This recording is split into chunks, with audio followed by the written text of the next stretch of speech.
Arthur and Clarence. Arthur is proud of his line to the fishing village. He likes his trades to be punctual. If not delivered on time, the fish could go off. That would never do. One evening, a rather flustered Arthur arrived at the junction with fish for Henry's skipper. "What's bothering you then?" asked Henry. "Clarence," grunted Arthur. "Say no more," chortled Henry. At the rear of Arthur's train stood Clarence, the oldest van in the village. His frames were rusted, his wheels cracked, and his moustache smelt of brine.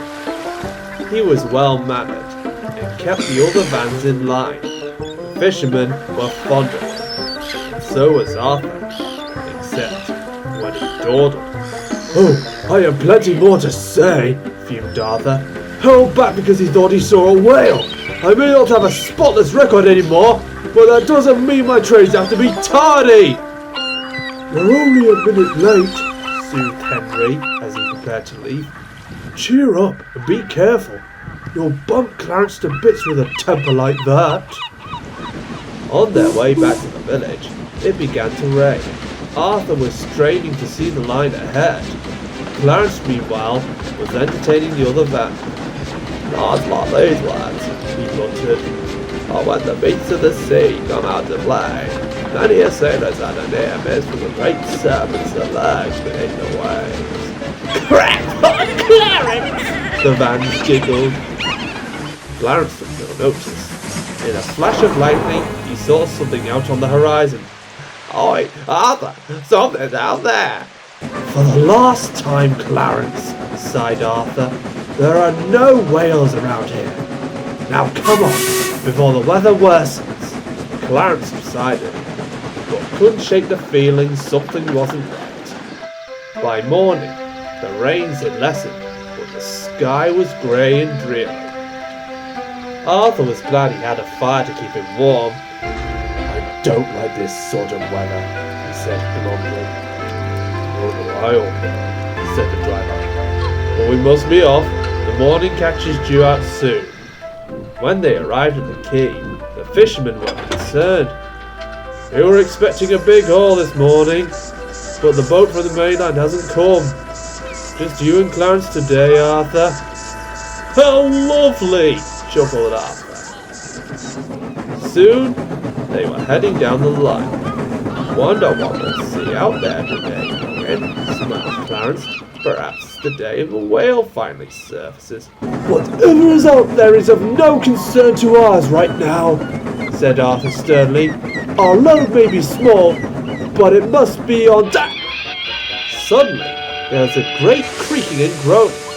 Clarence's brakes had slipped on. Arthur quickly came to a halt. "Not now, Clarence," sighed Arthur. "Look!" shrilled Clarence. Arthur gazed across the water, and there, in the mist, was a large dark mass. Arthur was surprised. It can't be a whale, can it?" "No!" cried Clarence. "It's a ship."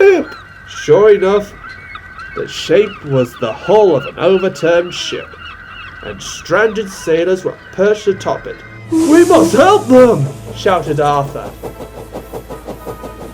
They ran quickly to a signal box and raised the alarm.